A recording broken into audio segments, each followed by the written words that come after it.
All right. I didn't want my first video after like 3 months of radio silence to be such a genuine bummer, but here we are. Sony has announced that starting in 2028, they will no longer be producing discs for PlayStation consoles. They've already started repurposing the factories, and yeah, basically physical discs on PlayStation is dead. They've also announced the PS3 and Vita stores are shutting down in 2027 in basically the same announcement. So it looks like they're running the piss off gamers percent. Okay. Naturally, as a physical games collector for years, who has, as of late, been becoming a lot more okay with digital games, when they're cheap and on sale, I have some thoughts on this. People got super mad at Nintendo when they announced the game key card system. Physical releases that the game just wasn't on the cartridge. I think it was kind of justified that people got mad at Nintendo for this. And yeah, there are Switch 1 physicals of Switch 2 games. Like the Switch 1 version is on the cartridge, Switch 2 version isn't. Explain that to me.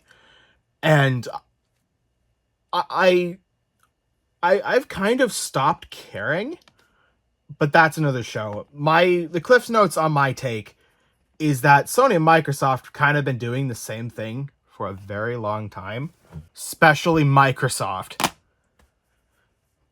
And they've just been straight up lying about it, just leaving it out. They don't want you to know about it, but the game just doesn't work without being connected to the internet, even single player. Like, I know Halo Infinite's a bad example for single player, but like the campaign in Halo Infinite requires you to you need to have like done an online update to play the campaign, which is literally on like this isn't also a bad example because I think it's literally on the disc and they just won't let you play it. I don't even think this is a good example because it's on the disc and they won't let you use it. So it's even worse, actually. I do overall think game key cards are probably a bad thing. But I'm not really sure why Nintendo, other than people don't like Nintendo, has kind of just been singled out for it when Sony and Microsoft have been doing it for years.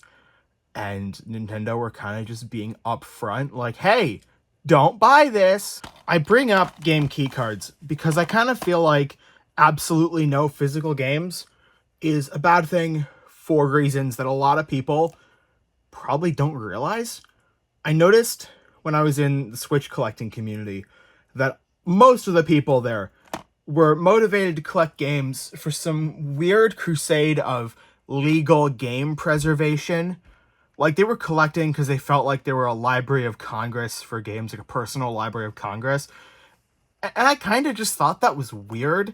I don't know. I'm a preservationist myself, and I kind of feel like the only way to preserve games is to pirate them.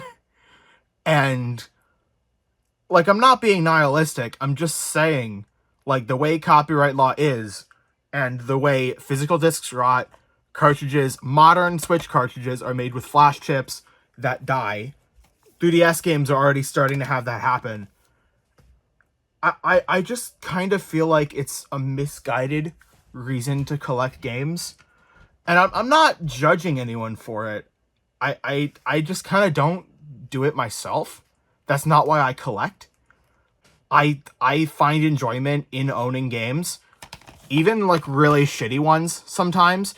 Like this one has the wrong title on the spine. I find that hilarious, and that's why I bought it.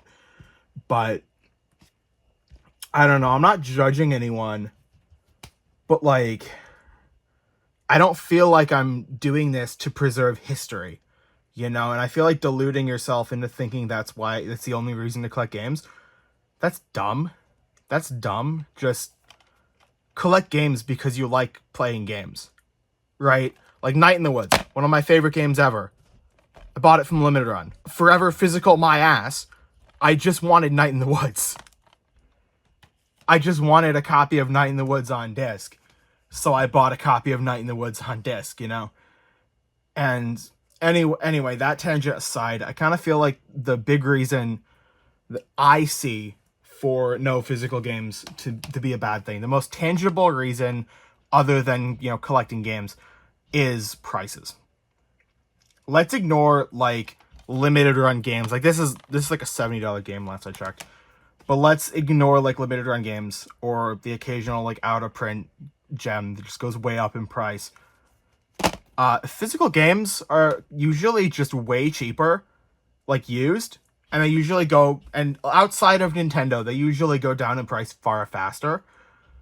And the gaming industry has been trying to kill the used market for decades now, and I think they have finally succeeded, and this worries me. In my mind, the entire reason Steam has such good sales, like all the time, is because they know digital games at full price cannot compete with used games physically at a fraction of the MSRP. And the big three console manufacturers kind of just don't give a shit and just charge full price and put them on sale like 5 times a year if you're lucky. People act like this is like specifically a Nintendo problem, but like, no, it's not. This is a $70 game at launch. PlayStation still has it for $70 when it's not on sale. And yeah, it does go on sale, so I suppose it's more than Nintendo does, but this is a $25 game physically. You can buy this on eBay for $25. If you have the disc model PS5, put it in your console and play Ratchet & Clank Rift Apart for $25. And I don't really know how to end this video, but I guess I'll say this. It would have to take some really impressive shit for the PS6 to win me over. I love the PS5, but it kind of feels like this gen just never started. Like, we got a few games, this one being one of them, that really used the hardware to its fullest in like the first 2 years, and then everything after that just felt like PS4 games with ray tracing and snappy load times. Xbox had this same problem too, by the way. And if anything, it's worse on Xbox. Honestly, I blame Nintendo and the Switch.